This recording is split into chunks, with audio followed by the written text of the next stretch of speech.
Hi and welcome to this video log with me, Wayne, from swimmingcyclingrunning.com. Well, for Father's Day my son gave me this book, Chris Froome, The Climb, and I've read it and I'll review it in a video log either next week or the week after. But one thing becomes certain as you go through the book. One of Dave Brailsford, Sky's director's mantras is marginal gains. They're always looking for marginal gains. And as a coach that gets you thinking, because yes, you do want marginal gains at the very top of your game.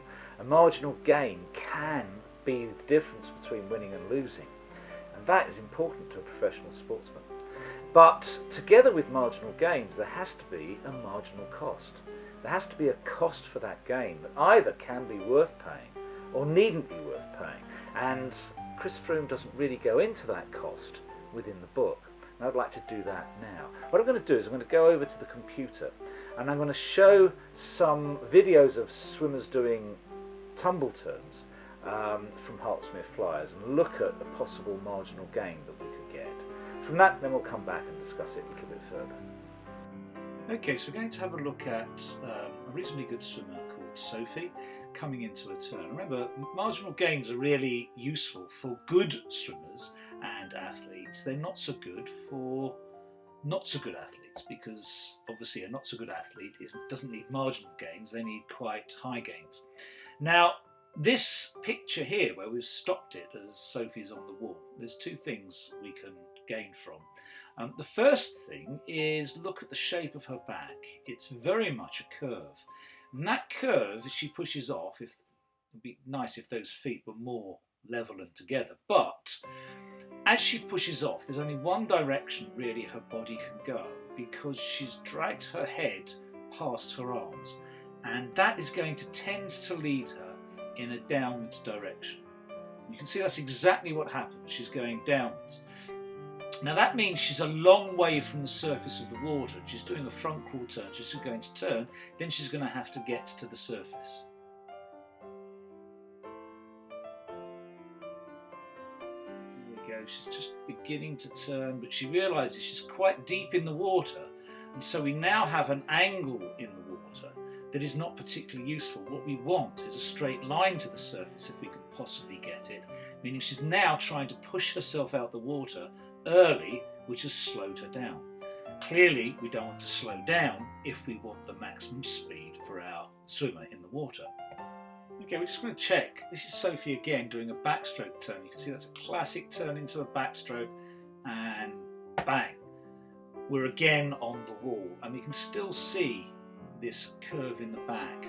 It would be ideal if Sophie had her arms around her ears there in that position, which would lessen the curve in this end of her back, which would also lessen the curve in that end of her back. So we'd get a virtually straight back off the wall, driving in that direction and not the direction I think she's going to go, which is down.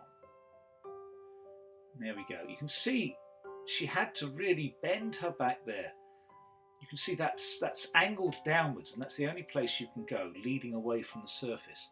And that's not efficient in terms of swimming and trying to get to the surface. Now we're well below again the surface level of the water, and we expect that to lead her to have to climb to the surface as she gets to the end of her breakout. And you see that tip up in the arms, trying to get to the surface, and we've got a really angled body here, which is not good in terms of generating speed. Come to the surface, and again that stroke is early because she really needs to get to the surface. She knows she's too low, and there we are, one stroke has finished and she wasn't really at the surface, so she slowed down. We need to change that to make her more efficient. Okay, so where is the marginal gain going to come for Sophie? Okay, well here we're looking at her backstroke turn once again. We've got a great position onto the wall. Remember, this surface is angled down.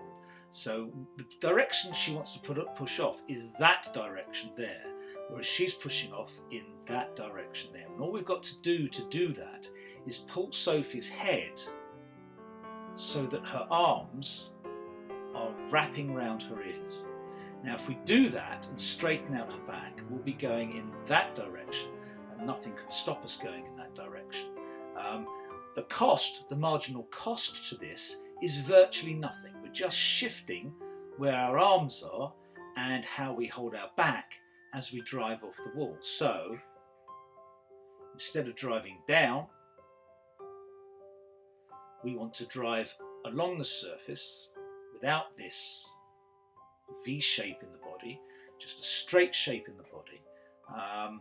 And the cost is minimal for a huge amount of gain. If we could get her travelling in this position as opposed to in that position, when she comes to drive to the surface, she has a very little way to go, and she'll hit the surface at real speed as opposed to what she's doing now, which is hitting it slowing down. Okay, so you can see for a very little marginal cost, just shifting the position of her head versus her arms, Sophie could actually get a very good marginal gain. She'll be actually getting to the surface at a much faster speed, which will improve her swimming and decrease her times. Excellent, everyone wins. But there are situations where perhaps the marginal cost isn't necessarily worth paying. For example, if you're an Ironman athlete, what is the cost of going half a mile an hour faster in your race?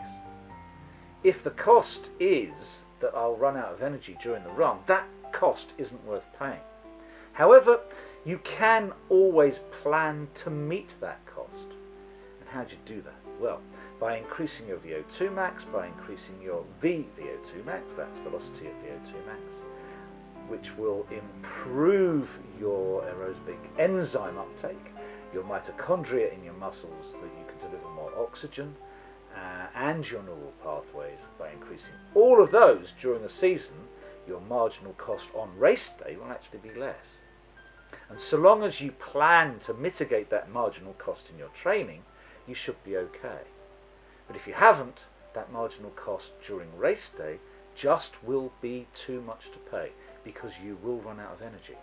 And in an Ironman competition, your energy usage is paramount to your finish time and your success rate. Okay, that's all for this week. Next week, as I say, I may just review the Chris Froome book. Unfortunately, he's out of the Tour de France, and unfortunately so is Contador. It looks like it's Nibali's race to lose at this point in time, but let's hope we can get some interesting battles in the mountains. Enjoy your week, enjoy your training.